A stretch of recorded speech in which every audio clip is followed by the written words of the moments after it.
Hi friends, இந்த வீடியோவில் என்ன பார்க்க போகிறோன்னா 2025ஓட கரண்ட் அஃபேர்ஸ் வந்து கவர்மெண்ட் எக்ஸாம்ஸுக்கு ப்ரிப்பேர் பண்ணிகிட்டு இருக்கிற எல்லாருக்குமே வந்து யூஸ்ஃபுல்லாக இருக்கும்.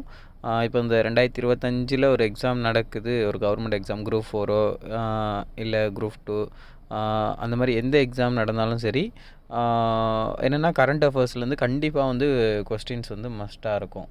ஏன்னா இந்த இயரில் வந்து என்ன கரண்ட்டாக நடந்திருக்கு, என்ன சம்பவம் நடந்திருக்கு அப்படின்னு சொல்லிட்டு அதை பேஸ் பண்ணி கண்டிப்பாக வந்து கொஸ்டின்ஸ் இருக்கும். ஸோ எக்ஸாமுக்கு ப்ரிப்பேர் ஆகிறவங்களுக்கு வந்து இந்த வீடியோ வந்து யூஸ்ஃபுல்லாக இருக்கும்னு நினைக்கிறேன். ஸோ வீடியோக்குள்ளே போகலாம்.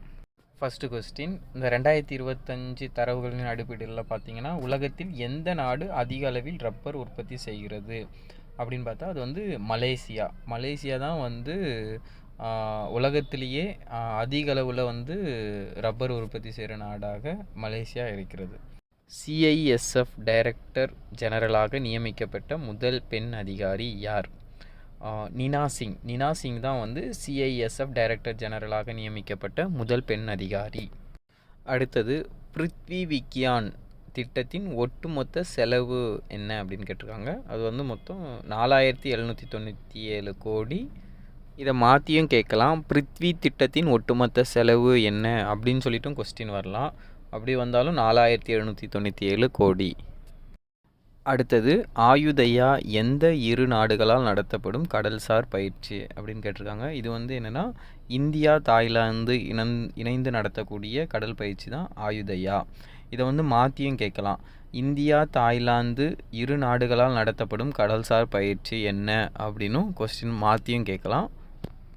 அடுத்தது, ஜெர்மனியும் ஸ்வீடனும் உருவாக்கிய டாரஸ் KEBD 350 என்ற நீண்ட தூர வான் மேற்பரப்பு கப்பல் ஏவுகணையின் பெயர் என்ன அப்படின்னு கேட்டிருக்காங்க.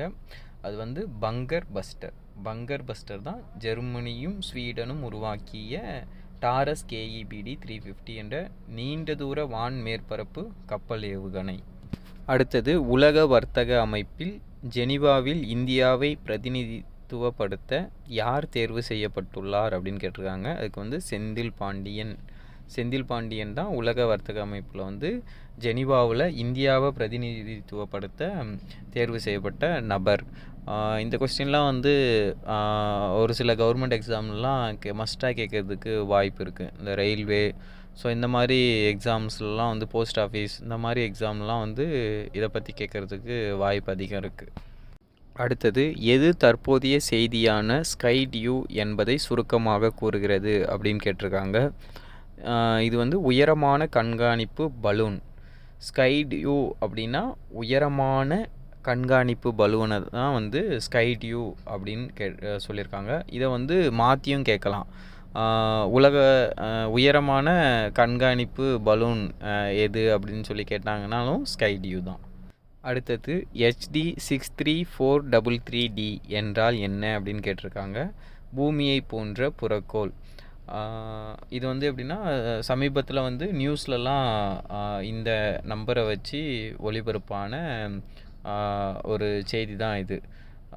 இது வந்து என்னென்னா ஒரு பூமியை மாதிரி இருக்கிற ஒரு புறக்கோள் தான் அந்த HD 63433D. அடுத்தது, வடகிழக்கு சபையின் 71வது முழு அமர்வு எங்கு நடைபெற்றது அப்படின்னு கேட்டிருக்காங்க. ஷில்லாங்கில் தான் வந்து வடகிழக்கு சபையினோட 71வது முழு அமர்வு வந்து நடைபெற்றது. அடுத்தது, பிரதான் மந்திரி சூரியோதயா யோஜனா எதனுடன் தொடர்புடையது அப்படின்னு கேட்டிருக்காங்க. ஆக்சுவலாக அது வந்து கூரை சோலார் பேனல்கள், கூரை மேலே வைக்கிற சோலார் பேனல், அந்த திட்டம் தான் வந்து பிரதான் மந்திரி சூரியோதயா யோஜனா. இதுலேயே வந்து நிறையா வந்து யோஜனா அப்படின்ட்டு வரும், பிரதான் மந்திரி ஆவாஸ் யோஜனா. ஸோ அதனால் கன்ஃபியூஸ் ஆகிடாதீங்க. சூரியா, ஸோ அதை ஞாபகம் வச்சுட்டு சூரியன் அந்த மாதிரி ஞாபகம் வச்சுட்டு சூரியோதயா யோஜனா அப்படின்னு வந்துச்சுன்னா அது வந்து சோலாரோட தொடர்புடையது அப்படின்ற மாதிரி நம்ம நினச்சிக்கலாம். அடுத்தது, கங்கை டால்ஃபின் IUCN நிலை என்ன அப்படின்னு கேட்டிருக்காங்க. அது வந்து அழியும் நிலை. கங்கை டால்ஃபினோட நிலை என்ன அப்படின்னா வந்து அழியும் நிலையில் உள்ளது. அடுத்தது, புலிக்குளம் கால்நடை இனம் எந்த மாநிலத்தின் உள்நாட்டு கால்நடை இனமாகும் அப்படின்னு கேட்டிருக்காங்க. ஆக்சுவலாக அதுக்கு வந்து தமிழ்நாடு தான் ஆன்சர். தமிழ்நாட்டோட உள்நாட்டு கால்நடை இனம் தான் வந்து புலிக்குளம் கால்நடை இனம். அடுத்தது பாரத் நிலை உமிழ்வு தரநிலைகளை யார் அமைப்பது அப்படின்னு கேட்டிருக்காங்க.